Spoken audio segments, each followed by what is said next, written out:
those are what I want to do. Am I entering a midlife crisis, y'all? For context, like I said, I'm turning 40. I don't have a man. I don't have children. And maybe I'm just bored. A child-free woman automatically turned to a mom in just 2 months. Like our entire life changed in just 2 months. Hey beautiful people, how you all doing today? It's your girl Destiny here and welcome to my channel. How have you all been? Hope you guys are doing great. So today's video is a video of a 40 years old child-free woman sharing her journey of how she emergently or urgently became a mom of a baby. So apparently this sister, a couple of months ago, January, she was telling people, asking what can she do, that she felt she's in a midlife crisis at 40. She felt like everything is just perfect in her life. She's child-free by choice. She loves her life, but she thinks maybe she's going to do one or two things, like get a lipo, get a fast car, although get a convertible and all that. And then coming back a couple of months later to tell us that she has prepared a nursery in her house, that now she's getting a baby. It got some of us shocked. So she came on to really share the story of how her life just turned around in basically less than 3 months, for being a proud child-free woman to now being a mom. Anyway, guys, this story for me, it's really interesting and inspiring. Big ups to this creator. But I need other people to hear it, especially child-free women, and let me know down in the comment section, if you want to be in this woman's situation, will you take this path, or you will stick to your child-free life? Let me know your own take down in the comment section. So let's go check out our video and then we'll come back and talk. All right, y'all. So I was just thinking about the over 40 side of TikTok and the fact that I'm turning 40 on the 27th. And I think I'm entering a midlife crisis, but I've never heard anybody talk about the woman's perspective of a midlife crisis. So here's the things that I want to do. Okay. Number one, I want to get my body contoured by way of liposuction. Okay. Number two, I want to get a badass convertible, something vintage, anyway, I want to get a nice convertible for the fall, winter, and spring months here in Arizona, because summer is too damn hot. But those are what I want to do. Am I entering a midlife crisis, y'all? And if so, this is for the women. Have y'all entered one, and what did y'all do? For context, like I said, I'm turning 40. I don't have a man. I don't have children. And maybe I'm just bored. You know what I mean? I just started a new business literally last week. I just launched a new business. I'm very content with my career. I'm no longer interested in climbing the ladder in my career. I make a decent income. I have my own home. And maybe I'm just bored. Or maybe this is normal for this time of life. I don't know. I have never heard of anybody talk about it, but I would just like some feedback. Also, I'm eating something called menudo. If you are from Arizona or California or familiar with the Mexican culture at all, you know what this is. If not, it is a delicacy, honey. It's delicious. Okay. But anyway, that's it, y'all. Let me know. Turning 40, I don't have a man. I don't have children. And maybe I'm just bored. Well, that was in January. I said I was in a midlife crisis. I didn't know what I wanted to do with this second half of my life. I'm turning 40. I don't have a man. I don't have children. I'm bored and I'm settled in my career. And I asked a bunch of women, what do you do? This is what I'll be doing. A baby? That's a crib, y'all. Wow. And my little Lucky Charm is being delivered to me in probably an hour. Yeah. We'll get a story time on how I went from single and alone at 40 2 months ago to now starting a parenting journey out of the clear blue sky. What? I'll come back with that.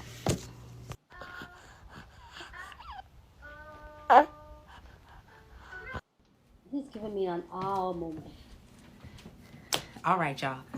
Story time on how I became a single 40-year-old child-free woman by choice to a foster mom in a matter of 2 months. Okay, y'all have dragged me by my edges for this story time, and y'all got to get pajamas because me and baby girl been fighting for our lives all night. So let's just get into it. All right, so the beginning of January, I made that video about how I was going through this midlife crisis, blah, blah, blah, blah, blah, and how I didn't know what to do with this next half of my life. So I was asking women what they did when they turned 40. Anyway, cut to a week later. I'm at work and my mom calls me and she said, hey, I got a letter from the Department of Child Safety and do you know who baby Lucky Charm is? I'm calling baby Lucky Charm for confidentiality purposes. And I said, no, I don't know what you're talking about. And she said, oh, okay.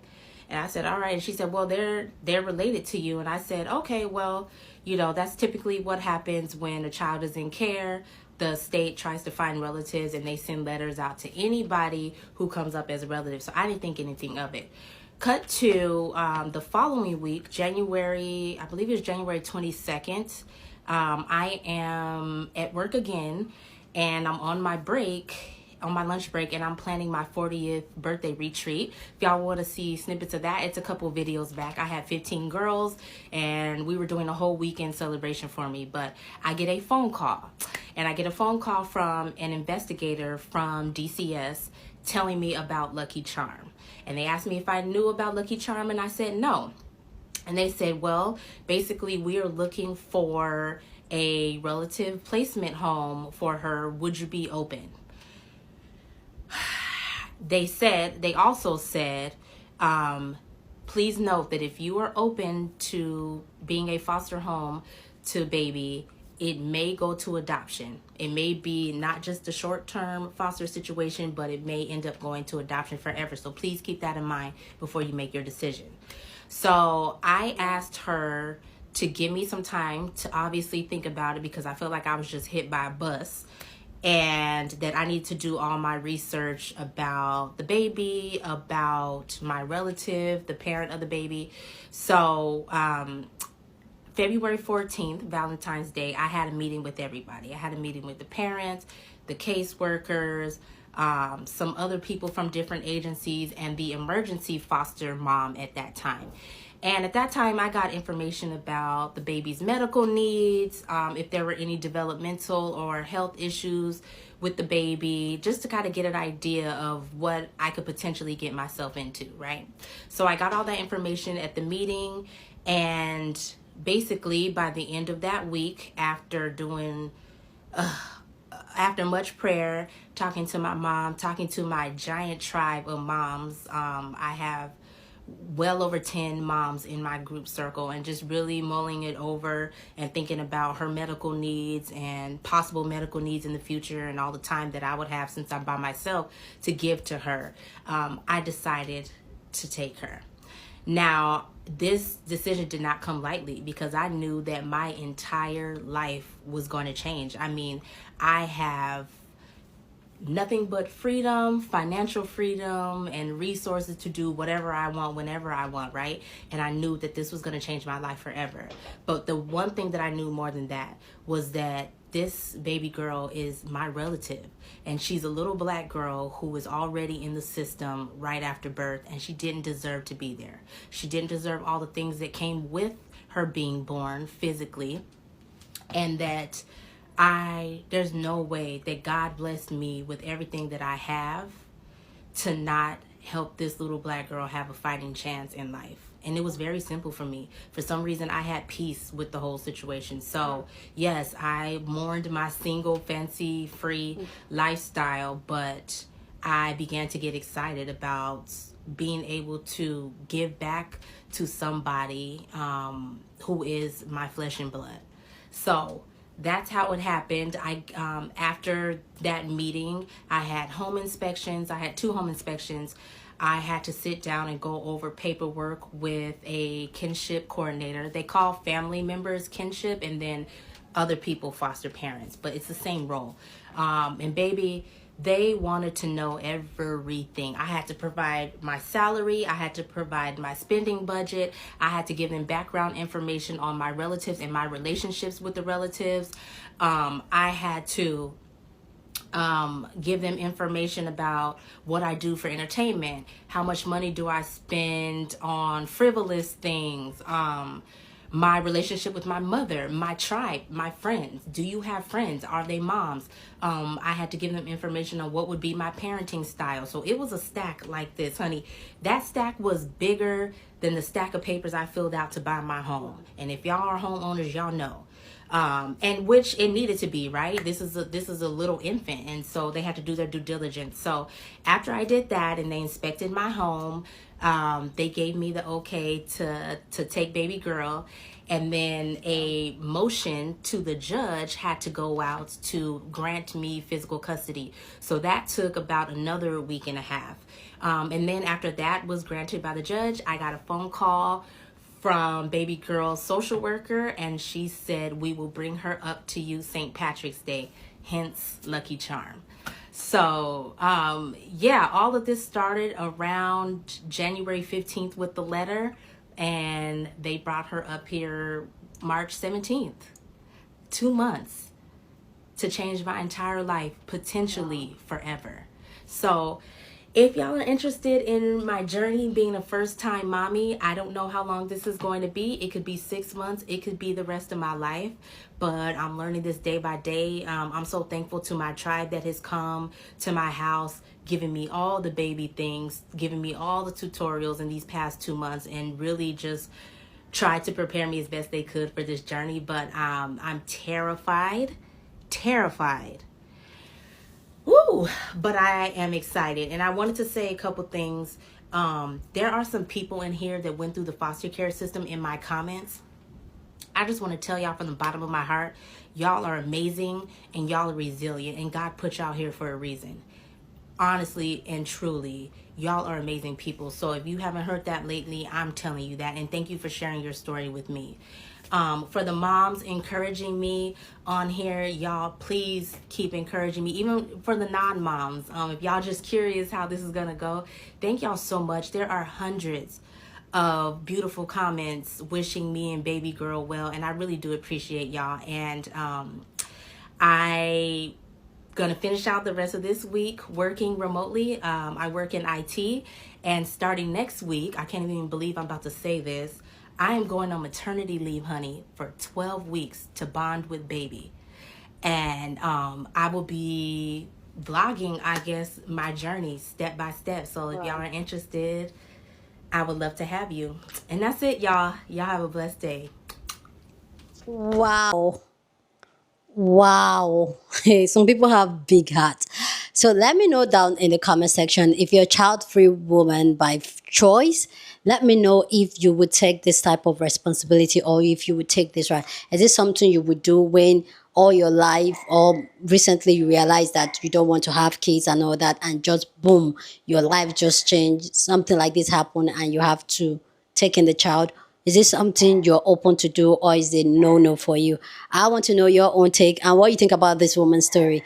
So I want to know your own take down in the comment section. But as always, please keep it respectful. Here on this channel, we're allowed to disagree, but we do it in a very respectful way. So go ahead, feel free, share your thoughts. We're just here to have conversation. We don't tussle here. So wow, I just really want to give it up to this sister. Like, being someone that has raised children, it is not a newborn, it is not the easiest thing to do. And the fact that she chose to go child free and now she has a child is really the wildest thing that can ever, I feel like, that can ever happen to any child free woman at this moment. So like, big ups to her. I know there's a lot of children in the system, a lot of children in the orphanage that needs all this love and attention that some of us child-free women have. And we're like, you know what, sometimes some people just want to pour, and I do appreciate her taking the little angel in, and I just hope she's happy with it, and I hope that she's striving it, because it's a new journey for her, and that's fine. Well, like the question I asked you guys, I'm going to answer the question knowing what I know now on this journey. My child-free journey by choice started a couple of years ago. So all my life, like for a long time, I thought I wanted children. And the truth is that it was because that was what was expected of me. Like, I don't think, I think I've said it here on this channel before. like myself and my husband getting married, one of the things we discussed about was that having a child is not a deal breaker for us. Like, if it happens, it happens. If it does, mm-mm. So having a child was just for us. So sometimes people ask that, how am I able to keep up my relationship with my in-laws and not that going child free? That's one way, because having a child was one. That's because myself, my me, the real me, didn't really want, like, I questioned having a child in this type of climate, or even for myself. So fast forward to me now, like, now that I am very confident in my decision that I don't want children, I don't want any child, I want to live a child-free life, I don't think I want to do it. Maybe because I'm a first girl and I've raised children. Even till now, I still have a couple of children I'm raising. They might not be babies, but I have a couple of children around me. I have a lot of children around me, and I don't want to do that to myself. I've enjoyed the freedom that I've enjoyed now. Like, I feel like I have now, especially now that I know myself and I know exactly what I want. Like, I'm doing it full chest. Like the 21 and no kids challenge, they are dragging me on the comment section. A lot of people were thinking that I was going to take down that video. I'm not going to, because that's because I am authentically at peace and I'm happy with my decision. I don't want kids and I love my life the way it is. And I know I'm saying "and" a lot because I'm trying to really word things properly. So for me, is a no. I will not take it. I will not take it. Especially, yes, I don't know if the what happened, if it was a teenage pregnancy. She didn't give us details of who the parents are and all that. But I will not take it. I will not take it. I didn't lay down to create that baby. I'm not saying that I'm not like, oh, if I ever wanted a child, yes, the orphanage. I've always said that thing, that if I ever wanted a child, maybe I'll probably go to the orphanage and all that. I've always said that. But I'm not going, like, no. I like the peace I have now. And I'm 40, just like her. I love my peace now. That I'm not ready to really trade it up with anybody. And truth that I feel like as the year goes on, it's even more strong that I really want my peace. I don't think I've had my peace all my life. At this point now, I want my peace. So no, for me personally is a no. But also, if you're a child-free woman, or you're in the place where you're dabbling, or you're the notion that said, oh, the world is already a wicked place, why should I bring anyone in? Or you're in the place where you want kids but you can't have kids, but you really feel like you're a mother. Adoption is the thing. Like, I feel like adoption is the thing. Those are options. There are a lot of children out there and the system, orphanage home, that who needs that love and care that you have so much in you. But for me, I'm in that place where I am so selfish right now to myself. I like, for myself, like, everything is involved around me. And maybe because this is new to me, so I'm really enjoying it. And honestly, I don't want any child to, or anybody to come and spoil it for me at this point, because I'm really enjoying it so badly. I can imagine waking up in the middle of the night, early in the morning. Even though I do that, like, I can't actually, like, I big ups to this sister for taking up this responsibility, for stepping up for this child. And I might still be that person though. Let me not even knock it out. Like, let me not even knock on wood. If anything, like, if anything, maybe my sisters and all that, I'll probably be there 100%. My family members, my friends, I'll probably be there for the kids, and then, like, 100%, like, step in mom mode. But yeah, what she did is really one of the bravest things I've come across on the internet. The fact that you allow another person's decision to shape in your entire life just like that. Like, I'm too selfish for that. Honestly, I can't do that. Big ups to this sister anyway. So go down in the comment section, share your thought. Share this video with somebody that you want to be part of the conversation, because that's what we do here. We have banging conversation. So go on and share this video. Don't forget to give this video a thumbs up, smash the like button, because this helps YouTube to push out my content for more people to see, and that will be you supporting this channel and this girl. So go on and do that. Subscribe if you haven't subscribed, and I will see you guys in my next video. Deuces.